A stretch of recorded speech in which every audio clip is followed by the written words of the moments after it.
All right, good. We have a lot of questions already, but I'm happy to take some more. And yes. So the issue was a provisional patent application is never published. So if you were doing a search, you would never be able to find whether somebody had actually filed for that. The answer is yes. If the provisional patent application is abandoned before it becomes something else, right? Before it becomes a non-provisional, before it becomes an international application, yes, you will not be able to find that. But once it becomes one of those, right, it gets converted or it gets incorporated into an international patent application or a US patent application or eventually issues as a US patent, then you'll be able to get the file history of the patent and get back to the provisional. So you'll be able to find it that way. But you're right. If it is filed and abandoned within 12 months without anything happening, you will never be able to find it. That's correct. Yes, ma'am. Question. How many claims usually can be included in one application? The question is how many claims can be included in one application? We do not have a limit to that. You can include as many claims as you want. What the Patent Office does do is that they charge you extra fees for more than 20 claims and more than 3 independent claims. So you could have as many as you want as long as you're willing to pay for them. But the first 20 are part of the filing fee. After that, they charge you extra for those. Because, frankly, it costs more to search those extra claims. But technically there's no limit to the number of claims you could have as long as you're willing to pay for them. Okay. So, quickly tell you what's going to happen after the break. We have a little break here. Cheryl, how long is it? 15, 20 minutes. Okay, well, 15, 20 minutes. And after the break, what we're going to do is we're going to quickly review what a typical patent application filing timeline looks like. And I hope you'll be amazed at some of the stuff that you see. We'll look at the claims as filed and how conceivably they could go through prosecution and get amended. What we'll do as an exercise, we'll form teams and prepare for an interview, and we'll talk about that. And we'll have at least 2 teams who can interview with me as the patent examiner, and we'll actually conduct the interviews. Yeah, just let the online audience know that we'll be back. Okay, well, yeah, for those of you online, we'll be back in about 15, 20 minutes. And so we'll be taking a break at this point. We're going to talk about, I'm going to give you a sense of what the invention is that we are going to use as our test case. All received a couple of handouts. We'll walk through a few so that I can set the stage for you. And we'll see how we're going to proceed. Okay, so I put up some of this language verbatim because I want you to get used to how it looks. And for those of you who don't already know, patent applications are written in maybe the most stilted English you'll ever find. And they're actually oftentimes very difficult to read.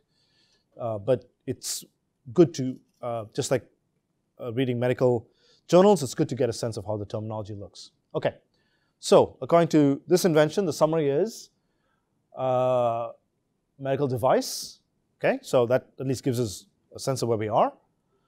And it has an interior, the medical device has an interior region, which has a degradation promoting agent, and an exterior region over the interior region that has a biodegradable polymer and at least 1 therapeutic agent. Now reading this, I have no idea what they're talking about. It's completely obscure to me. So here's a picture, it's basically a stent. All right, and a couple other pictures for you to look at.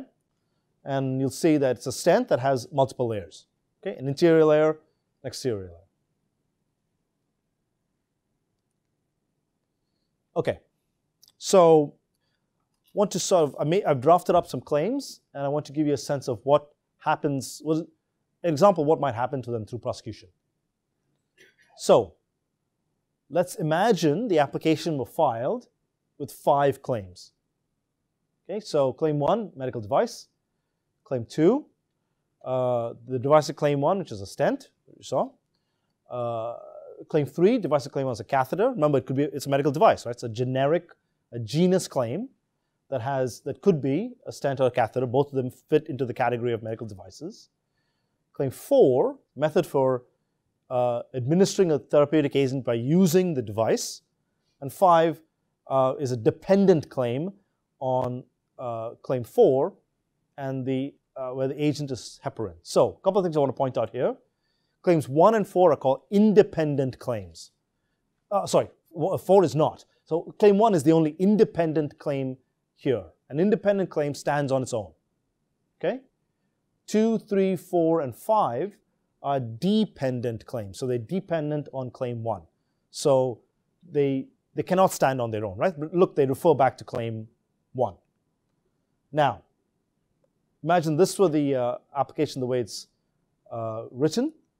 So if I were to examine this application, I would notice that there are 2 inventions here. Okay?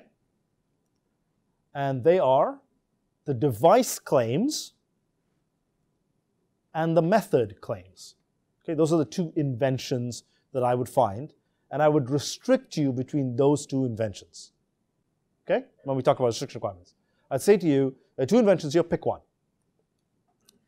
And I would say, if you end up picking group 1, there are 2 species here, the species of the stent and the species of the catheter. And as you can imagine, why I would do this is there are 2 different databases where one would look for this stuff. A stent is not a catheter. They go off in essentially, the genus claim goes off into 2 different directions, right? So I would ask you, I don't know your area. I don't know what's important to you. Are you more a stent person? Are you interested in stents? Are you more interested in catheters? You're the expert. You decide which of the 2 groups you want. And if you pick group 1, which of the 2 species you'd like me to look at? Examine. Okay. So early told you, I want to show you a snapshot of what a typical application filing might look like. So imagine an application that was filed in July 2007. And this one, and this is a real case by the way, issued in December 2014, just issued. Now, I have to ask you, that's 7.5 years of prosecution. So you can imagine that has taken a lot of time and money. So, and this is not atypical, unfortunately. First few steps in the process are within the patent office. When we talked about it, we have to look at the application, is it complete? We have to assign it to a technology center, an art unit. All of that happens within us. There's nothing you can control about that part of the process. In this application, there was a restriction requirement, which you just talked about. That led to a response from the applicant. There was a non-final rejection. We talked about that. Again, a response. Final rejection. So obviously, the response to the non-final was not sufficient to put this application into allowance. Final rejection. Response after final. Now, remember I told you that a response after final is discretionary entry. Okay? In this case, this is a new type of action you haven't seen. It's called an advisory action. What happened here was the examiner said, I am not entering your after final response, and here are the reasons why. I'm advising you that I'm not doing that. Okay? It's common. And so then they filed their first RC, or request for continued examination. Now I'm sure it's a signal to you that there are more to come. And certainly there was a lot more to come. Okay? So this is, again, sadly not atypical.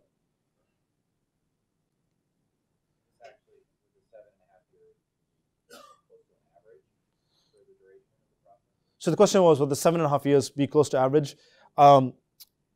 There's no answer to that. It really depends on the technology, and it depends on, some of it is the delays are within the patent office, but a lot of the delays actually come from how much time the applicant takes to respond and how they respond.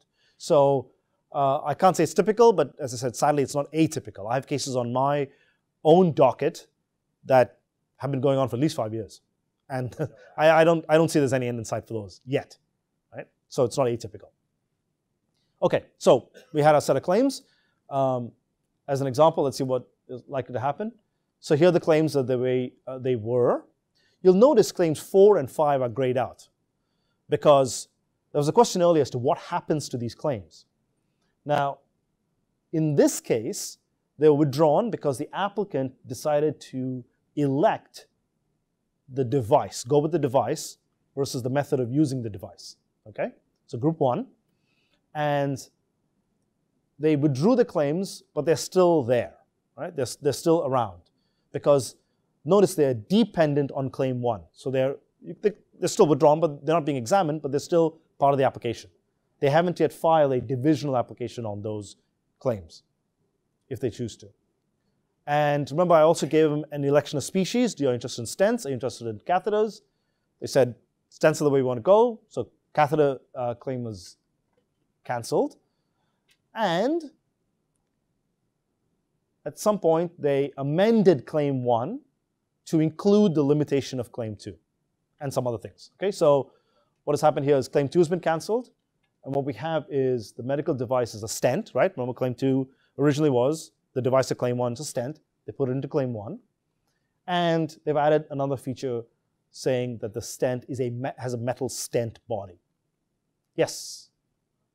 So these choices are requirements along the process, right? So the question was, are these choices requirements along the process? They are responses based on examination that has happened.